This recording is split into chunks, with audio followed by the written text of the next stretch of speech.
Hi guys, welcome back to Guruji Uttarakhandi and Vidashi learning classes में आपका स्वागत है। तो गाइस, अगर आप यहाँ पे एएसओ की प्रिपरेशन कर रहे हैं यानी कि असिस्टेंट स्टैटिस्टिक्स ऑफिसर या फिर स्टैटिस्टिक्स ऑफिसर की तैयारी कर रहे हैं तो आज ही डाउनलोड कीजिए Vidashi learning app from Google Play Store. और अगर आपको वहाँ पे डेमो वीडियोस पसंद आते हैं तो आप इसी ऐप के थ्रू, जिसका नाम है विदाशी लर्निंग ऐप, उस ऐप के थ्रू इस कोर्स को भी परचेस कर सकते हैं। तो गाइज यहाँ पे हम आगे बढ़ते हैं और बात करते हैं यहाँ पे solution of differential equation of first order but not first degree. और डिफरेंशियल इक्वेशन में हम काफ़ी टॉपिक्स यहाँ पे कर चुके हैं, राइट।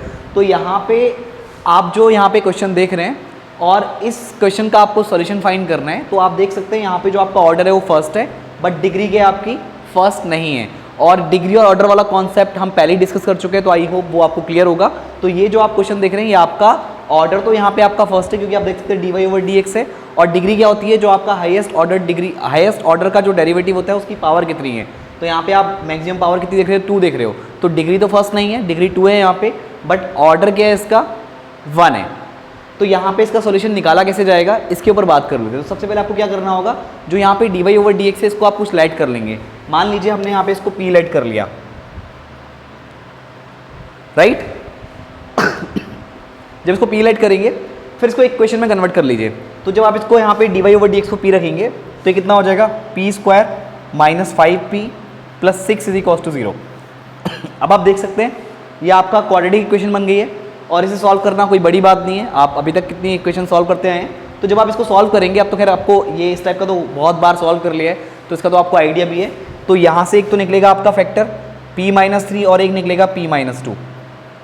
वही मिडिल टर्म स्प्लिट कर लेंगे, आपका ही निकल के आ जाएगा। तो यहाँ से p की वैल्यू 3 निकल के आ गई और एक बार p की वैल्यू 2 निकल के आ गई। अब क्या करेंगे, इसको ऐसे लिख दीजिए, p = 3 और p = 2। अभी p को वापस क्या रख सकते हैं आप, dy/dx, राइट। तो यहां से क्या बनेगा आपका, dy = 3dx। इंटीग्रेट कर दीजिए तो y कितना आ जाएगा, 3x। साथ में कांस्टेंट भी आएगा, उसे आप c मान लीजिए। तो यहां पे आप क्या करिए, y - 3x - c = 0। आपको इस तरह यहां पे सॉल्व कर लेना है, मतलब यहां पे इस साइड ना, जो आपका राइट हैंड साइड है वहाँ पे 0 आ जाए, तो y - 3x - c। दूसरा, अब p = 2 है तो इसको dy/dx = 2। तो यहाँ से जब इसको सॉल्व करेंगे तो dy = 2dx आएगा। इंटीग्रेट करेंगे तो कितना हो जाएगा, 2x + c। अब आप देख रहे हैं मैंने यहाँ भी c लिया और यहाँ भी c लिया। अब मैं सेम क्यों ले रहा हूँ, इसके ऊपर भी बात करेंगे अभी। y - 2x - c = 0, right. तो जो आप इसका सॉल्यूशन लिखेंगे, इसके सॉल्यूशन को आप किस फॉर्म में लिखेंगे इसकी बात करते हैं। आप इन दोनों को मल्टीप्लाई = 0 की फॉर्म में लिख देंगे, यानी दिस इंटू दिस = 0। तो y - 3x - c into y - 2x - c = 0। तो ये क्या हो जाएगा, आपका सॉल्यूशन हो जाएगा किसका, इस डिफरेंशियल इक्वेशन का। अब देखिए, अब आपको अगर याद हो ये एक जनरल इक्वेशन है, ठीक है, एक जनरल सॉल्यूशन है। तो अगर आपको कोई एक इक्वेशन दी जाए जिसमें आपका आर्बिट्ररी कांस्टेंट हो, तो उसमें जितने आर्बिट्ररी कांस्टेंट होते हैं, तो उतना ही उसका ऑर्डर होना चाहिए।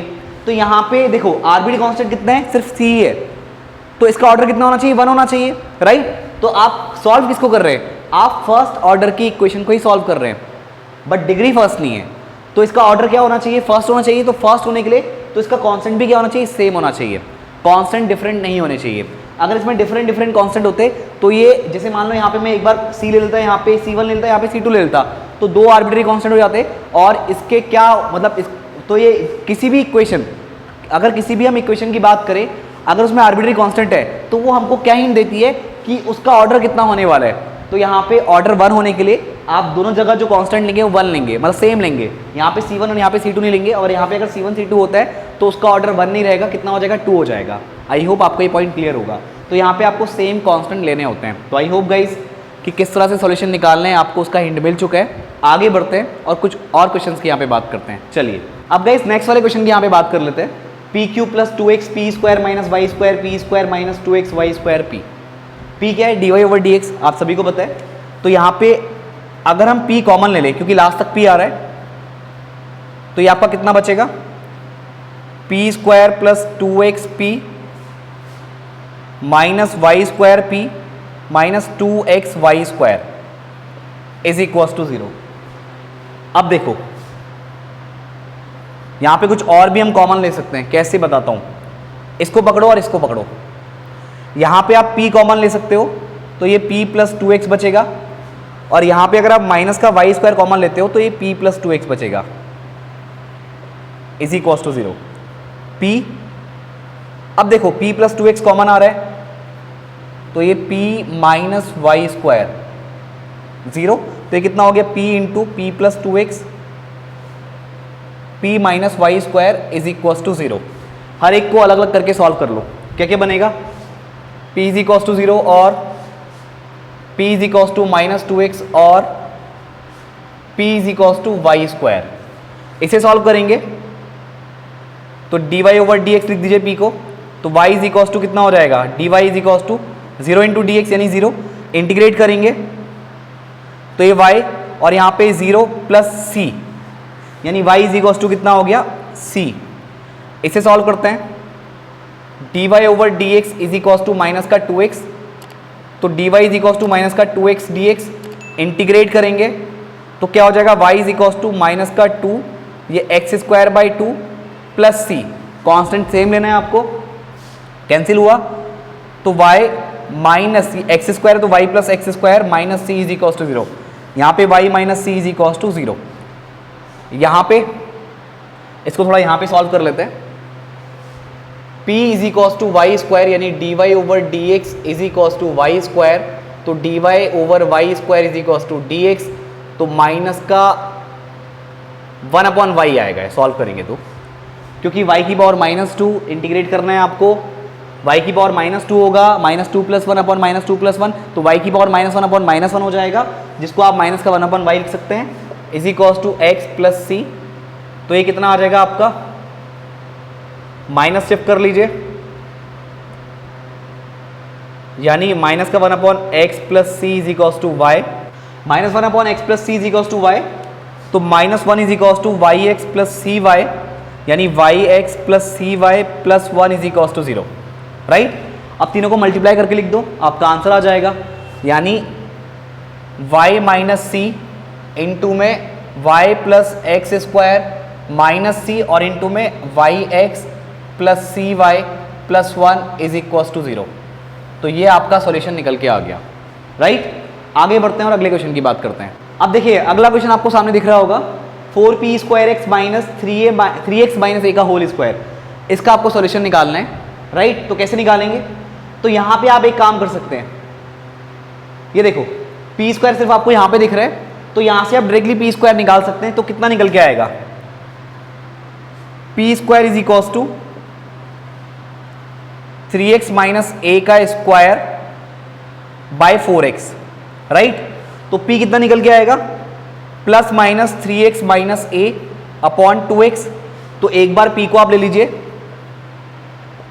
प्लस का 3x minus A upon 2x, और एक बार p को ले लीजिए माइनस का 3x minus A upon 2x। इसको सॉल्व करते हैं तो dy over dx is equal to 3x minus a over 2x, तो dy is equal to 3x minus a over 2x। अच्छा एक सेकेंड, ये रूट x निकल के आएगा, माफ कीजिएगा, रूट x, तो देखिए कितना बनेगा, dy यहाँ पे dx आएगा, तो देखो 3x अपॉन 2 रूट x, तो 3/2 और ये रूट x माइनस, सेपरेट कर लीजिए इसको, जैसे ये फॉर्म नहीं होती है a प्लस बी बाई 2, तो a/2 प्लस b/2 आप कर सकते हैं, वही चीज़ मैंने यहाँ पे की है। तो यहाँ पे कितना हो जाएगा, a/2 x की power minus half dx dx, integrate करना है आपको इसको, तो ये कितना बनेगा, y is equal to 3/2 x की पावर 3/2 बाई 3/2 माइनस a/2 और ये आपका है x की पावर माइनस हाफ, तो जब इसको सॉल्व करेंगे तो ये बनना चाहिए 2 रूट x, कैसे, x की power minus half plus 1 upon में माइनस हाफ प्लस 1, तो x की पावर प्लस हाफ बनेगी और नीचे प्लस हाफ, नीचे आपका प्लस हाफ होगा, तो 2 पर आ गया और x की पावर प्लस हाफ यानी कि रूट x, 2 से 2 घटा 3/2 से 3/2 कैंसिल, तो y is equal to x की पावर 3/2 माइनस ये कितना हो जाएगा a रूट एक्स, और लास्ट में कांस्टेंट भी ऐड होगा, वो c ले लीजिए, तो कितना निकलेगा ये y माइनस एक्स की power 3/2 plus a root x minus c is equal to 0। अब ऐसे अगर यहां पे सॉल्व करें तो ये क्या बनेगा, बाहर नेगेटिव साइन रहेगा, बाकी सेम आपका आंसर होगा x की power 3/2 plus a root x, और यहां पे क्या ले लीजिए, इसको सॉल्व करेंगे, और यहां पे मान लो इतना सॉल्व किया उसमें नेगेटिव ले लिया हमने, कांस्टेंट c ले लेते हैं, तो ये कितना आएगा माइनस एक्स की पावर 3/2 प्लस या मतलब माइनस का a रूट एक्स, और ये आपका क्या है प्लस c, ठीक है। या अगर यहाँ पे नेगेटिव लेके भी सॉल्व करते तब भी कोई दिक्कत नहीं है, मान लो यहाँ पे आपने रख दिया तब भी कोई इशू नहीं है, तो ये आपका कितना हो जाएगा, सॉरी ये आपका y निकलेगा नॉट p, y, तो y प्लस एक्स की power 3/2 plus a root x plus c is equal to 0, right. दोनों को मल्टीप्लाई करके लिख दीजिए, y माइनस एक्स की power 3/2 plus a root x minus c, और y प्लस एक्स की power 3/2 plus a root x plus c is equal to 0। तो ये क्या हो जाएगा, आपका सॉल्यूशन हो जाएगा इस डिफरेंशियल इक्वेशन का, राइट एवरीवन। चलिए